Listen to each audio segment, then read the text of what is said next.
Hey everyone, it's Amy Fox with Work in Progress Texas. I'm live at our Facebook group, and our weekly lives have really amazing topics every single week. And so, one of the things that I thought was kind of cool for wrapping up January, I can't believe this is the last day of January, is talking about habits and making habits stick. And I think if you followed us for a while, you've started to see a lot of that verbiage and mindset habit conversation kind of come up more and more and more, especially as it's been incorporated into our program.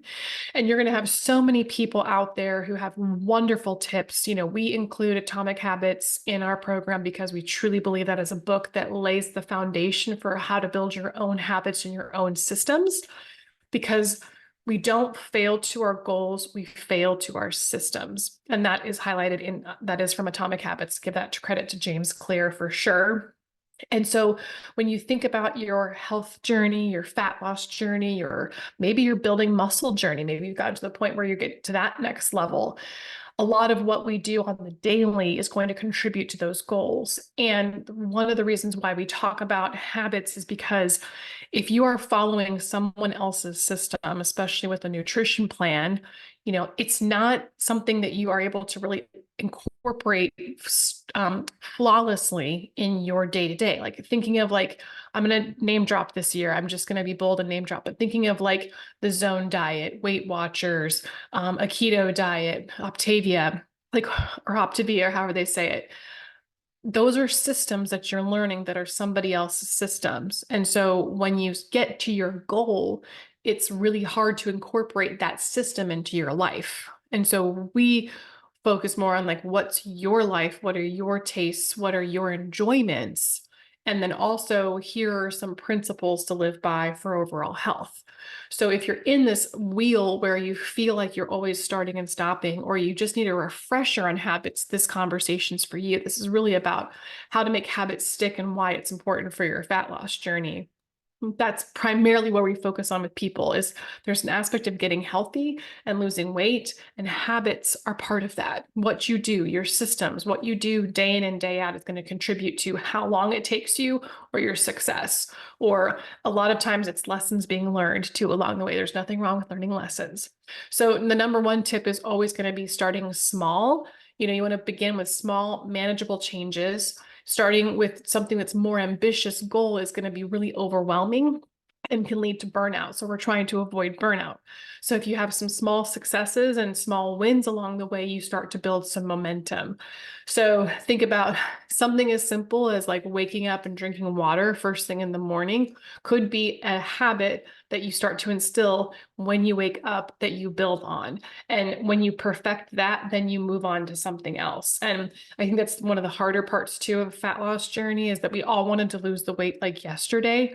So having to being told to slow down a little bit and just focus on a couple small things it's hard for us to be patient. We're really into that instant gratification, but truly it's get good at one thing and then move to the next thing. And it doesn't mean that you can't have a couple of small things at once, but we'll kind of work down this list and see how you can get more specific. So starting small is thinking of simpler things, and then focusing on one habit at a time as you want to kind of concentrate on developing that one habit. It's because this gives you full attention and effort to that specific thing that you can expand on. So, we'll get through some examples here too, but it's start small, focus on one habit at a time, and then you want to be specific and clear.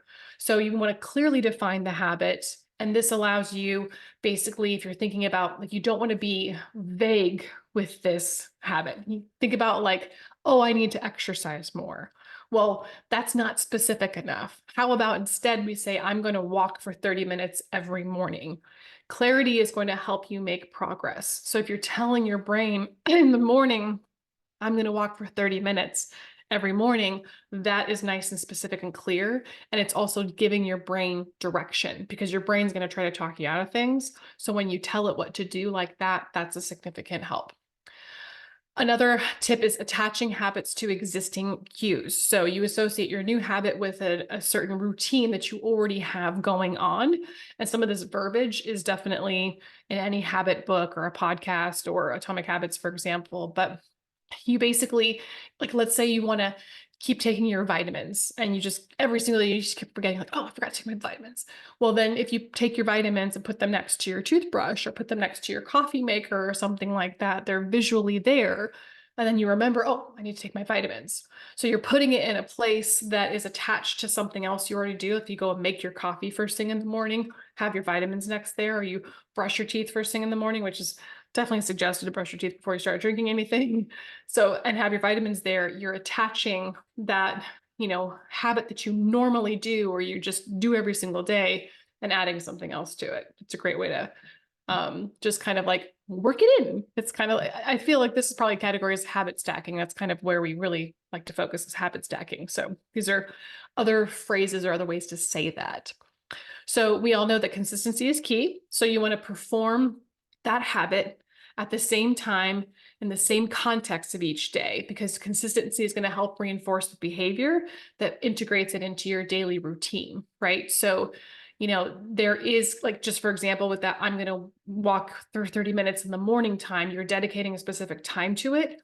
And the more consistent you are on the daily basis, doing it day in and day out around the same time, the easier it's going to be because it's just going to become a part of your routine.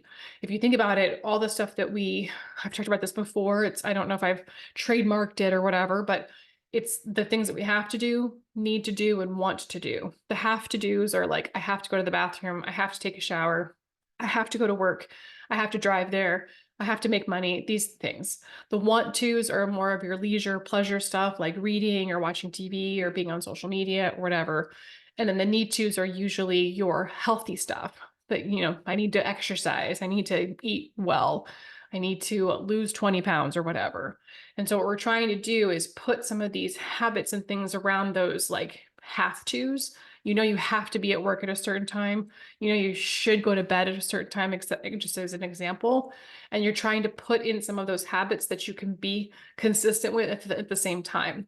That's why you hear so many people talk about morning routines, because most of the time, that's the most optimal time to get a lot of this stuff in, because the workday can be so unpredictable. Just like me, I've had such unpredictable days at work with some adjustings and changing and things that I've had added onto my plate. And it's like totally thrown my whole thing off, as far as some of the things I want to do. So it's plugging it in and putting it into those specific spots and being consistent with it. There is, I've been documenting too, like waking up early and like being consistent with that and going to bed at the same time. And so I have been able to really be consistent with my morning routine, even if I don't get to everything that I want to do in the morning, but it's because I've consistently gone to bed at between 8:30 and 9, consistently waking up at 5 every single day, even on the weekends. And that has helped my body to continue to produce that and redo it, redo it, and redo it. And then I'm able to get some of those things in the morning. So it's nice. It gives your body a less resistance to that when it's like, hey, we just did this yesterday. This is what we're going to do today, In the beginning, it might be necessary to use some reminders, things, alerts on your phone, sticky notes, tools that kind of prompt you to go to the habit. We know technology can obviously be overbearing sometimes, but one of the things that helps us is the app that we use for our clients. We can put in notifications, we can give them tasks. Like all they have to do is, I just tell them like, just open the app and do what the app tells you. It's one less decision you have to think about. So there's so many tools that you can use for yourself to kind of keep track of things as you're building the habit. Our watches have certain alarms. You're not trying to overwhelm yourself with crazy notifications, but it's kind of like turn off the notifications that don't matter and turn on the ones that do matter. And that could be a reminder to stand, a reminder to drink water, a reminder to think positive thoughts, a reminder to do some deep breathing when it's stressful. There are things that there's so many tools that you can use for that, which is super helpful. Tracking your progress, habit tracking apps are out there that monitor your practice. Our app does habit tracking specifically, and that's super helpful just to kind of reinforce and motivate you. Like if you're able to check off on the calendar, like, hey, I did these things. It feels really nice to cross those things off. Like my daily journal actually has like my daily goals, my weekly goals, my monthly goals. And I don't always fill out every single one, but I do have the daily ones that I mark off, and it just feels like you accomplished something. And then let's say you're using a calendar, for example, to track how many days you worked out or how many days you hit your nutrition plan for that day. Then you can kind of see how consistent you are too. And usually what we're looking for is like 80% consistency is pretty dang good. And that usually is what's getting people to the next level. So that's super helpful. Um, Building habits gradually, you gradually increase over time.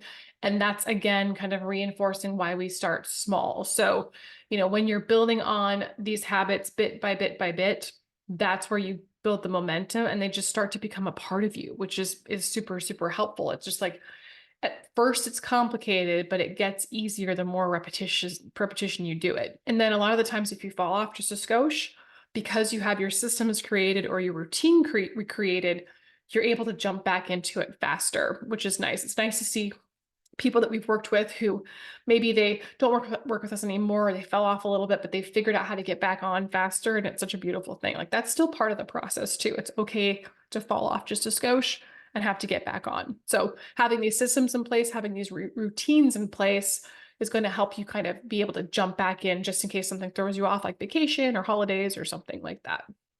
Accountability partners, obviously people holding you accountable, and whether that's a coach or a friend or somebody doing it with you or your partner, your spouse, that's always going to help you, like as far as having someone to check in with, especially if you guys are trying to do something similar.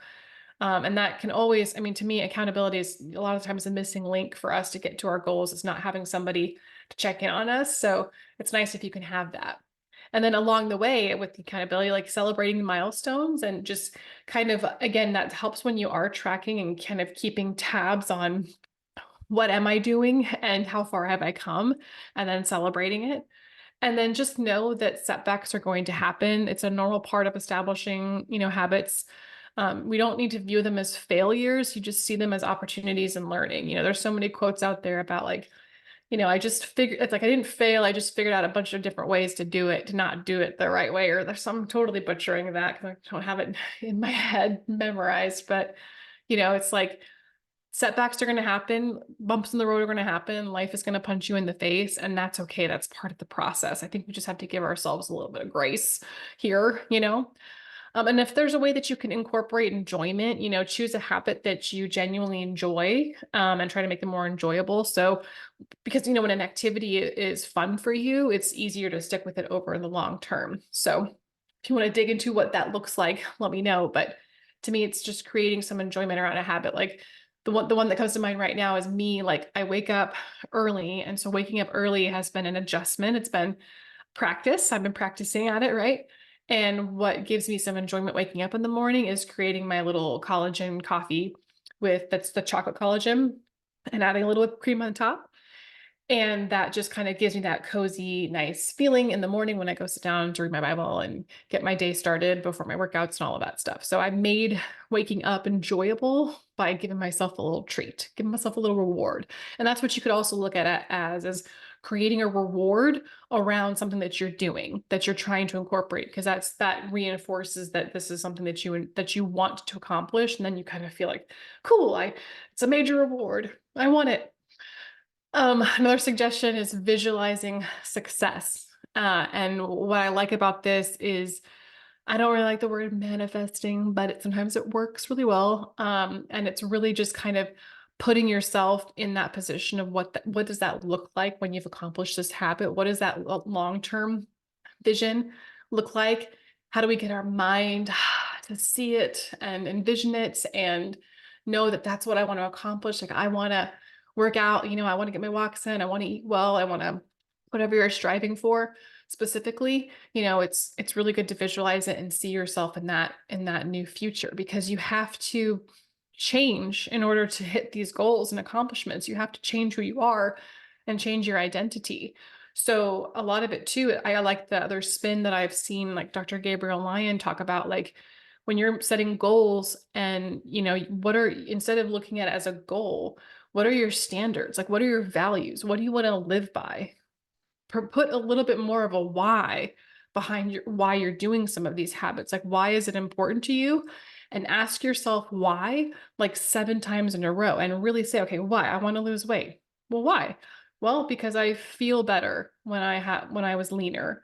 Why? Oh, well, because I had more energy. I took less naps, like you're kind of like just kind of dig deep down into why this specific habit or something that you're trying to get into matters to you. And then you can start kind of building that new identity and starting to work and become that identity because you have to change. You do. Like that's part of the process. And then the last tip I'll throw out there for habits to stick is really it's modifying your environment. And this could even mean modifying who you hang out with too. You got to create a space that's leveled for success. You have to, position things like something as simple as setting your workout clothes by your bed, and that's what you first change into when you wake up. Declutter your house, like create an environment that supports your goals, like remove the junk food that you would grab that's in the cabinets, like get rid of it. Like create barriers and boundaries around the things that you don't want to do and make that environment complement that. And sometimes that even might mean like maybe there's some people in your life that have to be removed too, or separated or more distance between them because maybe that person or those people bring you back down to where you don't want to be, you know? So I can go a little bit deeper, but I just was thinking like when I was talking about modifying environment, I was like, sometimes we have to modify who we hang out with. We don't always have a choice there, but sometimes we do. So I hope this is like a reinforcing message of, things that we've talked about before, sure, because we're always going to touch on habits and mindset and how to make them stick. But it's really the summary is like change your environment, visualize your success, make some enjoyment, like incorporate enjoyment around these habits, learn from your setbacks, like it's going to happen, it's okay. Celebrate milestones along the way. Have accountability partners, people to help support you in whatever you're trying to accomplish and check in with. You want to build on your habits gradually, just kind of think of a ladder, like getting up a ladder slowly but surely. Consistency is key. So making it at the same time and kind of putting it into that routine on a consistent basis so your body can expect it. That's less decision making for you. Attach habits to existing cues, which would be existing stuff that you're already doing, or called habit stacking, where you're putting in, again, like vitamins next to your toothbrush so that you know that after you brush your teeth, you have your vitamins. Be specific and clear, like be more intentional with, don't just say, I want to exercise, get more specific. I want to walk for 30 minutes every morning. And then again, focusing on one habit at a time and just start small. Like that's how you build on bigger things and make them last. And those are the tips and suggestions for today. So would love to hear your feedback. If you have anything you'd like to add or have questions, let me know. I hope this was of value and I hope that you have a wonderful night. Thanks.